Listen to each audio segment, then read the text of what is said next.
جہاں تک انسانی جسم کے مظاہرے کا تعلق ہے، انسان کا تذکرہ ہو رہا ہے، اب یہ چیز سمجھنا کوئی مشکل نہیں رہ گیا۔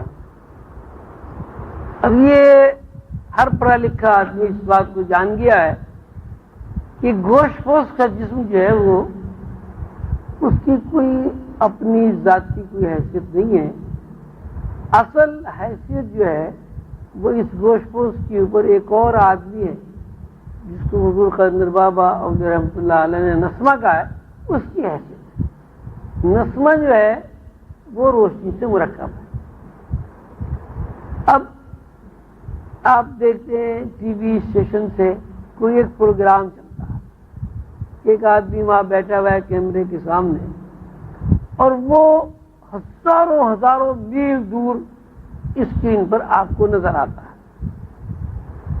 تو اگر وہ انسان جو کیمرے کے سامنے بیٹھا ہوا ہے لہروں کے اندر تحلیل نہ ہو، یعنی اس کا عدسمہ لہروں کے اندر تحلیل نہ ہو، تو وہ اسکرین پہ نظر نہیں آ سکتا۔ لہروں کے اندر تحلیل ہونے سے مراد یہ ہے کہ اس کا جو عکس ہے وہ عکس یعنی روشنیاں وہ روشنیوں میں منتقل ہو کر کہیں بھی ٹی وی اسکرین پر اپنا مظاہرہ کرتا ہے۔ یہ ایک عام بات ہے کہ امریکہ میں ریسلر کشتی ہو رہی ہے، آپ بیٹھے دیکھ رہے ہیں، پتہ چلا کہ صاحب تو 3-4 ہزار میل کا فاصلہ ہے، اور وہ 3-4 ہزار میل کے فاصلے پر وہ ایک ہی ٹی وی اسٹیشن پہ جو پروگرام چلا ہے وہ ایک ہی ٹی وی اسکرین پر نظر نہیں آ رہا ہے۔ ہو سکتا ہے 1 لاکھ ٹی وی اسکرین پر نظر آ رہا ہو سکتا ہے 1 کروڑ ٹی وی اسکرین پر نظر آ رہا ہو۔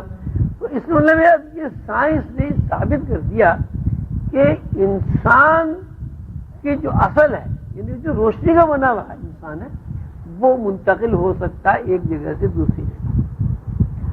جب انسان روشنیوں کا بنا ہوا انسان مشینوں کے ذریعے، اس بجلی کے ذریعے، جو بجلی آپ بناتے ہیں خود، اس کے ذریعے جب منتقل ہو سکتا ہے تو کوئی بھی مخلوق کسی بھی روشنی میں منتقل ہو سکتا ہے۔ اب رہ گیا یہ کہ جنات انسان کی شکل میں منتقل ہو جاتے ہیں، ایسا نہیں ہوتا۔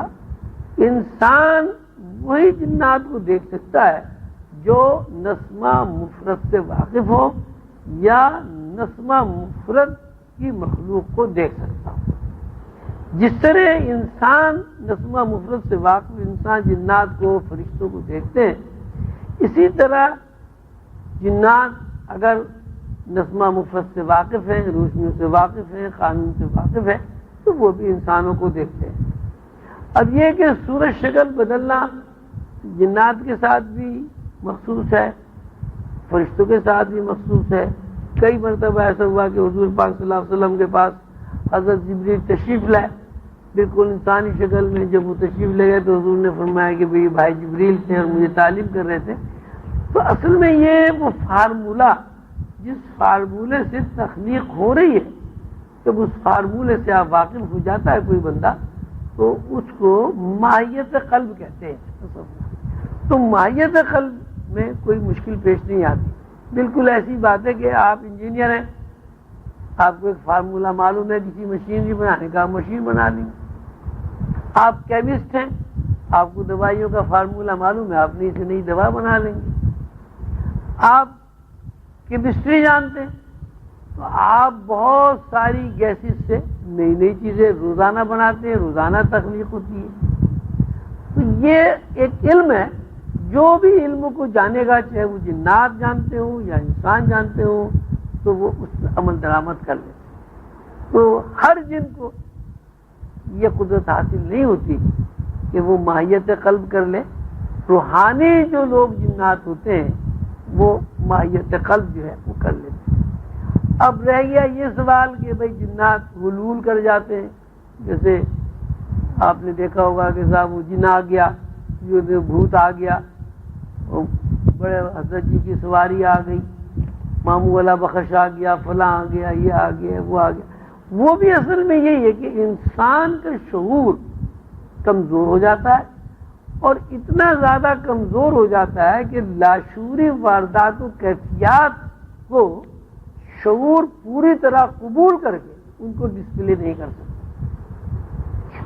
تو جن لوگوں کا شعور کمزور ہوتا ہے ان پہ یہ حلول کا جو ہے سلسلہ جاری رہتا ہے. جنات آ گئے، یہ آ گئے، وہ آ گئے. لیکن جو لوگ باشعور یعنی ان کا شعور کمزور نہیں ہوتا، مضبوط ہوتا ہے، ان کے اندر نہ کوئی جن حلول کر سکتا ہے، نہ کوئی بھوت حلول کر سکتا ہے، اور نہ ان کو کبھی آسیب یہ پڑتا ہے. یہ ایک شعوری کمزوری ہے، اور یہ شعوری کمزوری جو ہے اس کی بنیاد ہمیشہ شک ہوتی ہے. اگر انسان کے اندر شک نہ ہو اور انسان کے اندر یقین کا پیٹرن پوری طرح متحرک ہو تو وہ کسی جن سے، کسی بھوت سے، کسی پریت سے متاثر نہیں ہوتا، اور اسے وہ نہ چھیڑ سکتے، نہ تکلیف پہنچا سکتے، اور نہ اس کے اندر حلول کر سکتے.